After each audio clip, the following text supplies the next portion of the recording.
সবাইকে আমরা সমন দিয়েছি, আমাদের প্রসিকিউশন পক্ষ থেকে সমন দেওয়া হয়েছে এবং যারা নিয়ম হলো যারা সমন পাওয়ার পরে যারা আদালতে আসবে তাদের সাক্ষ্য গ্রহণ করতে হবে।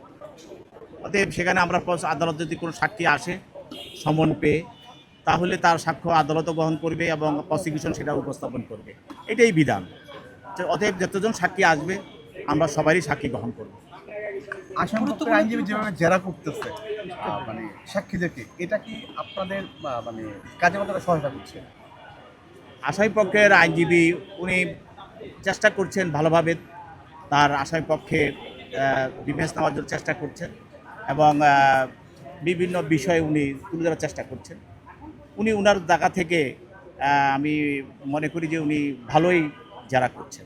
আজকে গুরুত্বপূর্ণ কি উঠে আসছে যিনি বাদী ছিলেন তার সাথে আজকের দিনের গুরুত্বপূর্ণ সাক্ষীর মধ্যে আমি আগেই বলেছি যে এই ঘটনা বা এই রামিসা হত্যা, রেপ এবং যে দর্শন করে তাকে হত্যা করা এবং তার অঙ্গ প্রত্যঙ্গ বিচ্ছেদ করা, এই বিষয়গুলি এই পাবলিক সাক্ষীর মধ্যে সবই উঠে এসেছে এবং সেটাই এই মামলা প্রমাণের জন্য আমরা মনে করি যথেষ্ট।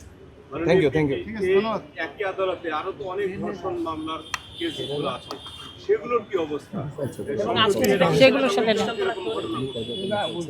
সেগুলিও মামলা চলছে এবং আমরা সেই আসামির জন্য অন্যান্য মামলা যারা তাদের জন্য আমরা সমন দিয়ে থাকি।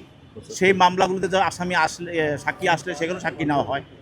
এই মামলাটা সারা জাতিকে নাড়া দিয়েছে এবং এই ধরনের আমার জানা মতে বাংলাদেশের ইতিহাসে এটা খুবই নৃশংস ঘটনা এবং এই ঘটনায় যেমন জনগণ মর্মাহত, তেমন সরকারও এই ব্যাপারে খুবই উদ্বেগ এবং যারা আন্তরিকতা আছে এবং যারা সাক্ষী দিচ্ছেন তারাও এই ঘটনায় মর্মাহত এবং তারাও সাক্ষী দেওয়ার জন্য তারা প্রস্তুত, সেই জন্য তারা সবাই চলে আসছেন সাক্ষী দিচ্ছেন।